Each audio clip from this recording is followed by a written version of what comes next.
Welcome back, students. So we will be continuing our chapter reproductive health, and today we will be carrying forward from the topic IUCDs, or commonly known as IUDs. Well, we were talking about contraceptive methods. Okay, we discussed about various chemical methods and barrier methods, and this was left from the topic barrier methods. Okay, so what is IUD? IUDs or IUCDs are intrauterine contraceptive devices. As the name suggests, these are to be placed inside the uterus. Well, uterus is the womb of the female. Okay. So IUCDs can be of various kinds. So the very first IUCD was used by Grafenberg,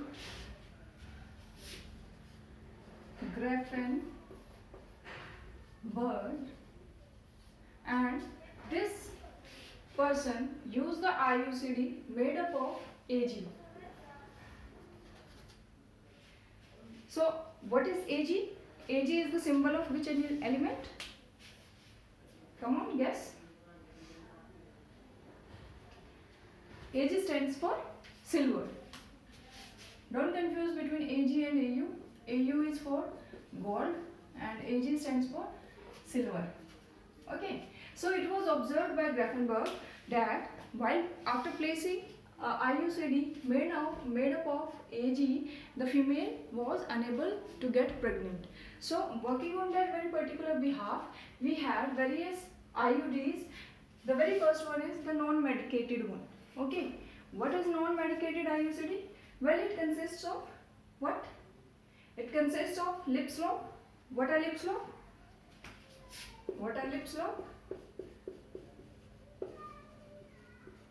Lip slope. These are made up of either plastic or stainless steel and are simply placed inside the uterus with the help of a गायने और a nurse. Okay, तो बेटा ये किस mechanism पे काम करेगा? आपको पता है बॉडी के अंदर कोई भी ऐसी चीज़ जब एंटर करती है जिससे बॉडी फैमिलियर नहीं है तो बॉडी उसके अगेंस्ट एक इम्यून मैकेनिज्म, डिफेंस मैकेनिज्म शुरू करती है. लिप स्लोप के अगेंस्ट यूट्रस की सेल्स इसको एक फॉरेन मटेरियल समझते हुए, जो कि ये है, इसके अगेंस्ट फैगोसाइटिक सेल्स को अवेक करती है, उनको एक्टिवेट कर देती है. Phagocytic cells are known to kill the major cell, लेकिन ये सेल तो है नहीं, ये तो बनी हुई है किससे? प्लास्टिक से या स्टेनलेस स्टील से. तो जब फैगोसाइटोसिस के लिए फैगोसाइटिक सेल्स एक्टिवेट होती हैं, वो इस पे तो एक्ट कर नहीं पाएंगी. किस पे एक्ट करेंगी?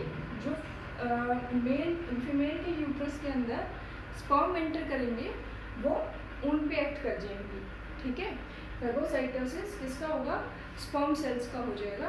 और जब स्पर्म सेल्स को किल कर दिया जाएगा फैगोसाइटिक सेल्स की मदद से, then will it be possible to fertilise the ovum? No. Next we have copper releasing IUDs. Mainly जो हमारे बीच फेमस है इंडियन पॉपुलेशन के बीच, वो कॉपर टी, मल्टीलोड, ये फेमस है.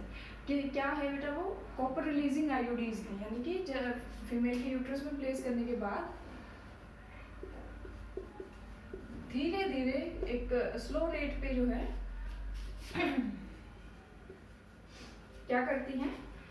कॉपर को रिलीज करती है. मतलब ये जो डिवाइस है ये डिजोल्व होना शुरू हो जाता है और इसके अंदर फीमेल के अंदर कॉपर के यूट्रस के अंदर कॉपर की अमाउंट को बढ़ा देता है. ठीक है, एग्जाम्पल है इसके कॉपर टी और multiload. Copper T, multiload, comma copper, there is one more, copper T, multiload, copper 7, copper 7 and multilode 375. Well, these are the names by which the copper releasing IUDs are famous among the Indian population. अब देखिए बेटा, आपको पता है कि हमारे जो sales हैं, हमारे जो टिश्यूज़ हैं, वो ऑस्मोसिस, डिफ्यूजन, इन सब प्रोसेसेस को सपोर्ट करते हैं, इनके बिहाफ पे इसके मैकेनिज्म के थ्रू काम करते हैं। जो यूट्रस है बेटा, यूट्रस के अंदर जब कॉपर रिलीज हो रखा होता है इस डिवाइस से, तो क्या होगा, कॉपर जो है वो किल करता है, सप्रेस करता है मोटिलिटी को, किसकी, स्पर्म सेल की। तो copper suppresses the motility of sperm cell.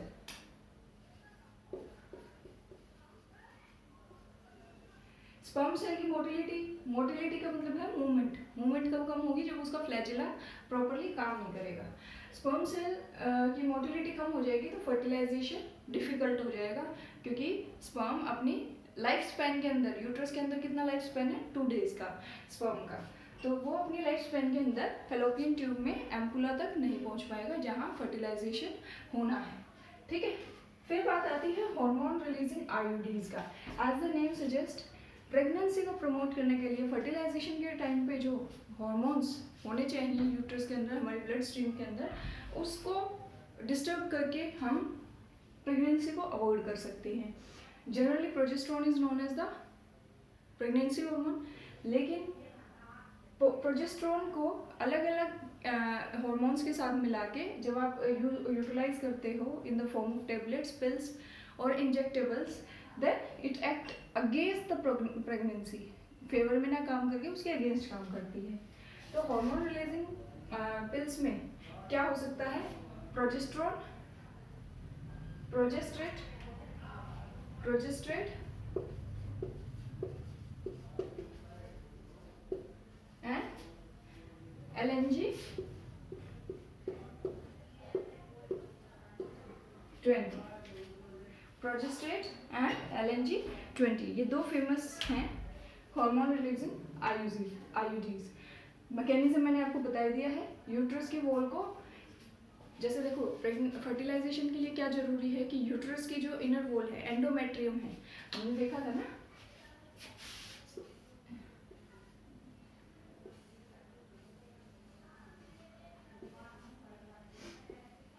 हमने नोटिस किया था क्या,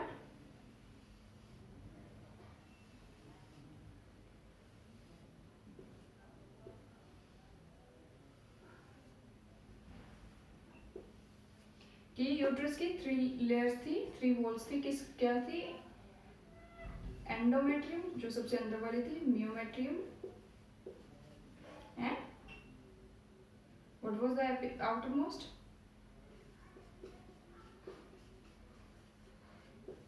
एपिथेलियम। जो मायोमेट्रियम थी स्मूथ मसल वॉल्स से बनी हुई थी। जो एंडोमेट्रियम है, यहाँ पे ब्लड की डिपोजिशन होती है। इस ब्लड डिपॉजिटेड ब्लड के अंदर लैक्टोजन सिक्रेटिंग ग्लैंड्स बन जाते हैं, और अगर ये एंडोमेट्रियम के ऊपर ये ब्लड की लाइनिंग थिक ना होगी तो क्या होगा, इसके अंदर जो फर्टिलाइज्ड होगा आएगा वो इम्प्लांट नहीं हो पाएगा। क्यों? क्योंकि ब्लड से ही तो वो अपना न्यूट्रिशन गेन करेगा। ठीक है, ये था हमारा आईयूडीज का कॉन्सेप्ट। अब आगे चलते हैं और बात करते हैं हार्मोनल मेथड के बारे में डिटेल से। आगे बात करते हैं हार्मोनल मेथड में। हार्मोनल मेथड के अंदर हम पढ़ेंगे पिल्स के बारे में, इम्प्लांट्स के बारे में, और क्या था, सबक्यूटेनियस इम्प्लांट्स के बारे में और इंजेक्शंस के बारे में।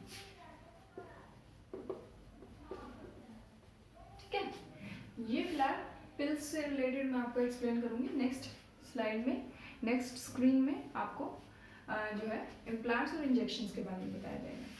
तो बेटा जो फीमेल पिल्स होती हैं, फीमेल ओरल पिल्स जो होती हैं, देखो कंफ्यूज नहीं होना है। जो लास्ट इसमें स्लाइड में हमने डिस्कस किया था हार्मोन के बारे में, वो पिल्स जो हैं ओरली इंटेक करने के लिए नहीं होती है। They are to be placed inside the vagina. Okay, जो फीमेल ओरल पिल्स हैं, they are to be taken through your mouth. The famous ones are मालाएन, मालाडी, सहेली एंड क्विनेस्ट्रोल। ओके, मालाएन और मालाडी को बेटा रेगुलर डेली बेसिस पे आपको लेना पड़ता है। मीन्स आप किसी भी दिन इसको स्किप नहीं कर सकते। सहेली जो है वो फर्स्ट ओरल पिल थी, फीमेल ओरल पिल, और ये बनाई गई थी CDRI लखनऊ के द्वारा। What is CDRI? Central drug research institute that is located in Lucknow. Lucknow और कोलकाता, कन्फर्म। देखो ये चीज़ें आप तभी समझ पाओगे, जो कमियां हैं वो तभी देख पाओगे जब आपने पहले से इसको स्टडी किया होगा। CDRI लखनऊ में ही है और इसके द्वारा जो पहली पिल बनाई गई थी फीमेल्स के लिए वो थी सहेली। अब क्विनेस्ट्रॉल जो है ये मंथली बेसिस पे लेनी पड़ती है, ठीक है। मंथली बेसिस पे कैसे? अच्छा ये डेली है, ये वीकली बेसिस पे है, ठीक है, यानी कि वीक में एक बार ले ली, इस तरह से। क्विनेस्ट्रॉल मंथली बेसिस पे लेनी पड़ती है। कैसे? आप 5th डे इस पिल को शुरू करते हैं, 5th day of menstrual cycle, यानी जब आपकी मेंस्ट्रुअल फ्लो स्टॉप कर गया है तब आप इसको लेना शुरू करते हैं। मेंस्ट्रुअल साइकिल के 5th डे आप कोलेस्ट्रॉल को लेना शुरू करेंगे। 5th to 21st डे इसको कंटिन्यू रखेंगे, 5th to 21st डे तक आप इसको रोज डेली लेंगे, ठीक है। ध्यान देने वाली बात ये है कि क्विनेस्ट्रॉल जो है वो एक इफेक्टिव मेथड है, फेलियर के चांसेस बहुत कम है, 100% मोस्टली 100% इफेक्टिव है, लेकिन इसकी वजह से बटा ब्लड लॉस मेंस्ट्रुएशन के दौरान बहुत ज़्यादा होता है, जिसकी वजह से कोलेस्ट्रॉल के साथ साथ डॉक्टर्स आपको Fe पिल्स भी प्रोवाइड करते हैं, आयरन पिल्स प्रोवाइड करते हैं, ताकि जो ब्लड लॉस हुआ है बॉडी से वो रिकवर कर सके। So it is a dangerous one, एक नेगेटिव इफेक्ट डाल रहा है। बात करते हैं सहेली के बारे में। This is the best non female order पे, वीकली बेसिस में लेनी पड़ती है, लेकिन इसके साइड इफेक्ट्स बहुत ज़्यादा हैं। कॉन्ट्रासेप्टिव वैल्यू हाई है लेकिन साइड इफेक्ट्स बहुत ज़्यादा हैं। कॉन्ट्रासेप्शन हाई है बट साइड इफेक्ट्स भी ज़्यादा हैं, क्योंकि देखो बिना हार्मोन को डिस्टर्ब किए तो ये चीज़ें काम करेंगी नहीं। हार्मोन जो पिल हार्मोन को जितना ज़्यादा इम्बैलेंस कर रही हैं वो आपको उतने ज़्यादा साइड इफेक्ट्स देंगी। Side effects include nausea, vomiting, dizziness, okay, loss of appetite, what else? Nausea, vomiting, dizziness, loss of appetite, weakness, high menstrual flow, etc. Fine. अब बात करते हैं कि इनकी कॉम्पोजिशन क्या रहती है। देखो दो मेजर हार्मोन है फीमेल के अंदर, प्रोजेस्टेरोन एंड एस्ट्रोजन। जो प्रोजेस्टेरोन है सिंथेटिक प्रोजेस्टेरोन, उसका नाम है नॉरइथिस्टेरोन एसीटेट, और जो सिंथेटिक एस्ट्रोजन है उसका नाम है इथाइनाइल एस्ट्राडायोल। ये क्या है? सिंथेटिक प्रोजेस्टेरोन, और ये क्या है? Synthetic oestrogen. इसकी कंपोजिशन से बनी होती है बेटा जितनी भी फीमेल ओरल पिल्स हैं। अब इनका मैकेनिज्म क्या है, कैसे काम करते हैं? देखो सबसे आसान चीज याद करो, हाई प्रोजेस्टेरोन क्या करेगा? सर्विक्स के फ्लूइड को थिक एंड स्कैंटी बना देगा। स्कैंटी होगी कोई चीज तो यानी कि वो एसिडिक हो गई है हद से ज्यादा। हमने पढ़ा है कि जो सीमन होता है वो कैसा पीएच रखता है बेटा? वो एल्कलाइन पीएच होता है सीमन का एल्कलाइन पीएच, यानी कि एक स्पर्म के लिए सर्वाइव करने के लिए बेस्ट पीएच क्या है? एल्कलाइन मीडियम है। यूट्रस के अंदर उसकी जो लाइफ एक्सपेक्टेंसी है, जो लाइफ स्पैन है स्पर्म का, वो इसीलिए डिक्रीज हो जाती है क्योंकि यूट्रस का मीडियम एसिडिक होता है। सर्विक्स का फ्लूइड, हमने सर्विक्स अगर आप भूल ना जाओ तो मैं एक बार बना के बता देती हूँ आपको, ठीक है। ये क्या है? ये है vagina and this is cervix. बेटा जो हमारे इंटरनल ऑर्गन्स हैं वो ऑलरेडी मॉइस्चराइज होते हैं, उसमें कॉन्टिन्यूस म्यूकस और फ्लूइड प्रेजेंट होता है, ड्राइनेस नहीं होती है। प्रोजेस्टेरोन जब ज़्यादा हो जाता है, जो सर्विक्स के अंदर जो लिक्विड होता है, जो फ्लूइड होता है, वो और ज़्यादा थिक हो जाएगा, यानी कि उसकी विस्कोसिटी हाई हो जाएगी। पानी और शहद को कंपेयर करेंगे तो किसकी विस्कोसिटी ज़्यादा है? शहद की विस्कोसिटी ज़्यादा है, यानी कि उसका घनत्व, डेंसिटी, गाढ़ापन। सर्विक्स का फ्लूइड बेटा अगर विस्कस हो जाएगा तो स्पर्म को मूव करने में दिक्कत होगी, आसानी होगी? Of course it will be difficult for the sperm to move along the cervix and the cervical canal. ठीक है, तो प्रोजेस्टेरोन का काम क्या है? सर्विक्स के फ्लूइड को थिक करना, उसकी विस्कोसिटी को बढ़ाना, प्लस उसको स्केंटी, उसका एसिडिक मीडियम, उसको एसिडिक लेवल उसका इंक्रीज कर देना, ताकि स्पर्म जो है वो इजीली मूव ना कर सके। अब दूसरी बात देखो, दूसरा एक्शन क्या होता है कि जो फीमेल ओरल पिल्स हैं वो पिट्यूटरी ग्लैंड के सिक्रेशंस को हैम्पर करती हैं। किसको हैम्पर करेंगी? पिट्यूटरी ग्लैंड की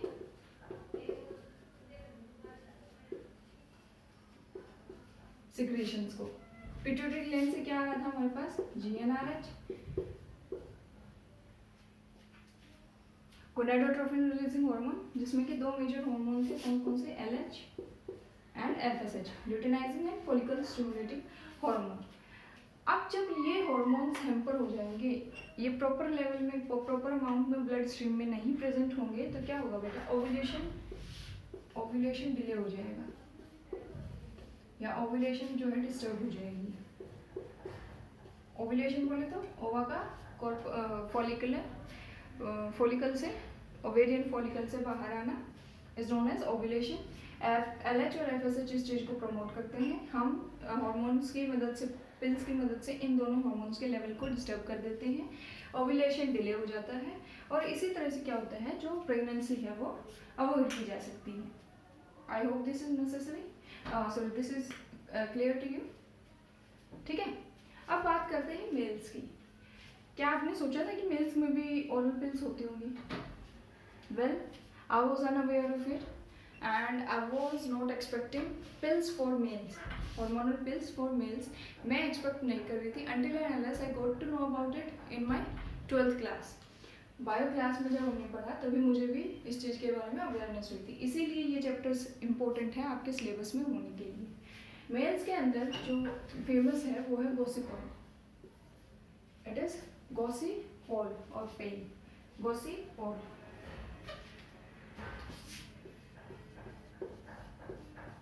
किससे बना होता है बेटा? कॉटन सीड से। कॉटन सीड बोले तो बिनोले, जो हम अपने इनको डालते हैं ना, गाय भैंस को, बफेलोज वगैरह को, केटल्स को जो फीड करवाया जाता है, उसी के क्या कहते हैं, उसको क्रश करके उसी की जो पेस्ट है उसे हम गॉसिपॉल को बनाने के लिए जो रिक्वायरमेंट है केमिकल की, उसको डिराइव करते हैं, उसको ब्रिंग आउट करते हैं। पहला मेल ओरल पिल किसने बनाया था? चाइना ने बनाया था। कौन से ईयर में? ईयर 2000 में। ठीक है, इतना क्लियर हो? अब देखो, it's good that we have a male oral pill, but gossypol इतना फेमस क्यों नहीं है? हमें सुनने में नहीं आया। सहेली हमने सुना है, माला एंड मालाडी, इन सब के बारे में कॉमनली सुना होता है, लेकिन गॉसिपॉल के बारे में क्या कभी सुना है? नहीं, मैंने तो नहीं सुना। नाउ गॉसिपॉल बेटा इसीलिए फेमस नहीं है, इसीलिए गवर्नमेंट की तरफ से इसको एडवाइस नहीं दिया जाता, क्योंकि ये स्पर्मेटोसाइटोसिस को फोर्स करता है, यानी कि killing of sperms.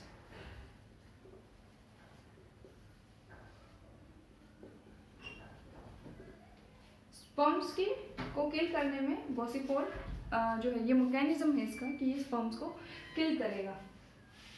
This process is known as spermatocytosis, and otherwise you can say that it prevents spermatogenesis.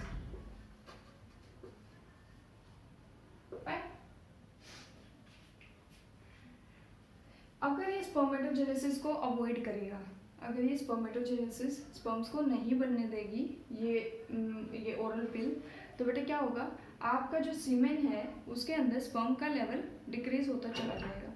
Regularly अगर आप इसको ले रहे हो, इस पिल को कंज्यूम कर रहे हो, तो एक कंडीशन ऐसी आ जाएगी कि आपके सीमेन के अंदर स्पर्म का लेवल 0 हो जाएगा। ठीक है, इस कंडीशन को क्या कहते हैं, एज़ोस्पर्मिया। मैंने आपको प्रीवियस लेक्चर में बताया था कि जहां भी ये प्रीफिक्स लग जाता है इसका मतलब है एब्सेंस। ठीक है, absence of sperm, absence of sperm in the semen. इसीलिए it is not advised on a larger scale.